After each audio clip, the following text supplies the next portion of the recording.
اللهم صل على سيدنا محمد يا رب صل.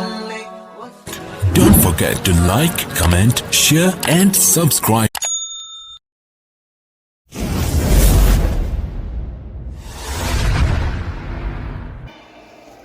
بسم اللہ الرحمن الرحیم. صفحہ نمبر 3 پر دیکھیے 5ویں قسم. پہلی لائن میں لکھا ہوا ہے مکمل صورت اور دوسری لائن میں لکھا ہوا ہے اصلی صورت.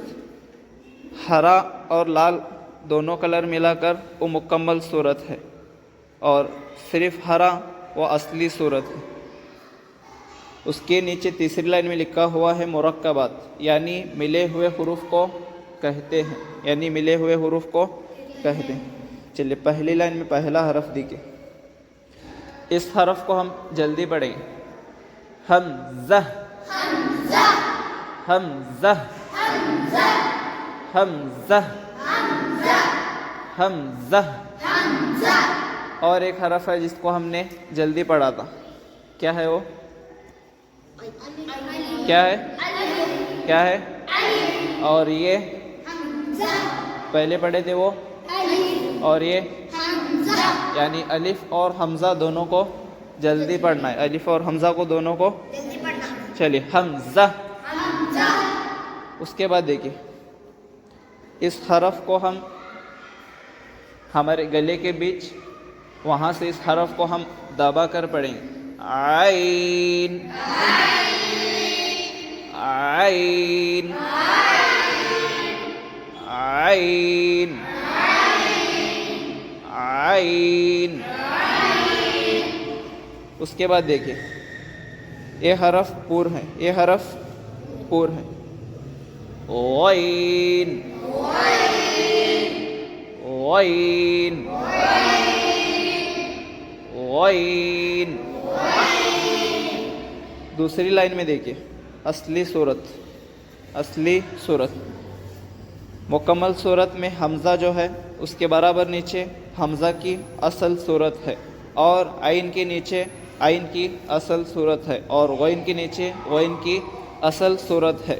لیکن حمزہ کی شکل اور عین کی شکل دونوں دکھنے میں برابر ہے، دکھنے میں برابر ہے. اس پہچاننا مشکل ہے آسان ہے؟ مشکل ہے آسان ہے؟ میں بتاؤں کس طرح سے پہچانیں گے. تیسری لائن میں دیکھیے لکھا ہوا ہے مرکبات.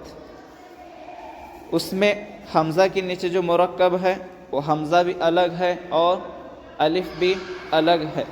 یعنی کہ حمزہ اور عین، حمزہ اور الف مرکب نہیں ہوتا، حمزہ مرکب نہیں ہوتا. اور اس کے نیچے عین کا جو مرکب ہے اس میں دیکھیے عین کیا ہے؟ مرکب ہے یعنی جوائنٹ ہے. حمزہ جوائنٹ نہیں ہوتا. جو الگ ہے وہ حمزہ ہے اور جو ملا ہوا ہے وہ عین ہے. اس طرح سے اسے پہچاننا ہے. چلیے حمزہ الف حمزہ الف. اس کے بعد دیکھیے عین الف عین الف. عین جو ہے وہ 3 طرح سے لکھا جاتا ہے. عین 3 طرح سے لکھا جاتا ہے. جو پہلی شکل ہے اس طرح سے تب لکھا جاتا ہے جب شروع میں ہو، اور جو دوسری شکل ہے اس طرح سے تب لکھا جاتا ہے جب بیچ میں ہو یعنی درمیان میں ہو، اور جو آخری شکل ہے اس طرح سے تب لکھا جاتا ہے جب عین آخر میں ہو. چلیے عین عین عین. اس کے بعد دیکھیں غین الف غین الف. اور غین کے بھی 3 شکل ہیں. عین کے اوپر اگر ہم نقطہ لگائیں گے تو وہ کیا ہوگا؟ غین بن جائے گا. کیا ہوا؟ غین. اور غین کے بھی 3 شکل ہے.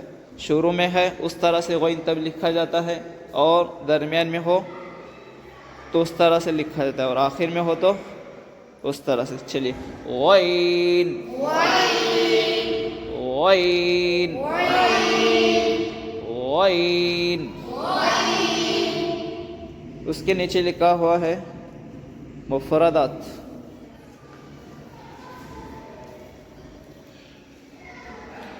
الف کے نیچے لکیر نہیں ہے, اس حرف کو جلدی پڑھنا ہے. اس کے ساتھ ساتھ حمزہ کے نیچے بھی دیکھیں لکیر نہیں ہے, اس لیے کہ حمزہ اور الف دونوں کو جلدی پڑھنا ہے. اور جس کے نیچے زیادہ لکیریں ہیں ہم اسے زیادہ کھینچیں گے, اور جس کے نیچے ایک لکیر ہے اسے تھوڑا کھینچیں گے. چلیے پہلا حرف دیکھیے الف, اس کے بعد میم, اس کے بعد اس کے بعد اس کے بعد تو, اس کے بعد اس کے بعد اس حرف میں سیٹی ضروری ہے صاد. اس کے بعد یہ دونوں حرف پور ہیں. چلیے اس کے بعد دیکھیے اس حرف میں سیٹی ہے, نقطے نہیں ہیں. اور دوسرا حرف اس حرف میں نقطے ہیں, سیٹی نہیں. چلیے دوسری لائن میں دیکھیے اس کے بعد یہ حرف پور ہے, اس حرف کو ہم منہ بھر کے پڑھیں گے قاف. اس کے بعد اس سے تھوڑا کھینچنا فا. اس کے بعد اس حرف میں سیٹی بالکل نہیں ہے, صرف ایک ہوا سا. اس کے بعد حمزہ. اس کے بعد حلق کے بیچ سے درمیان سے اس حرف کو ہم دبا کر پڑھیں گے عین. اس کے بعد یہ آخری حرف کیا ہے, پور ہے. چلیے اس کے بعد نیچے لکھیے مرکبات. ملے ہوئے حروف کو کہتے ہیں. چلیے پہلا حرف دیکھیے تا الف, سین الف, عین الف, شین الف, غین الف, واو الف, ثا الف, فا الف, قاف الف, با الف.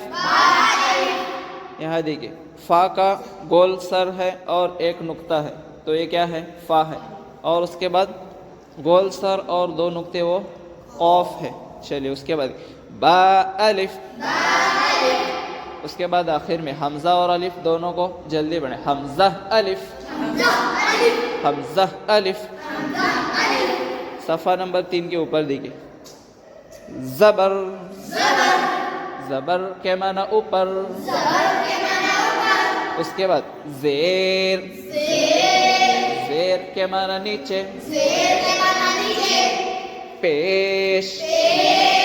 پیش کے معنی آگے. اس کے بعد جزم. جزم. جزم کے معنی ٹھہرنا. اس کے بعد تشدید. تشدید کے معنی ڈبل. تشدید کے معنی ڈبل.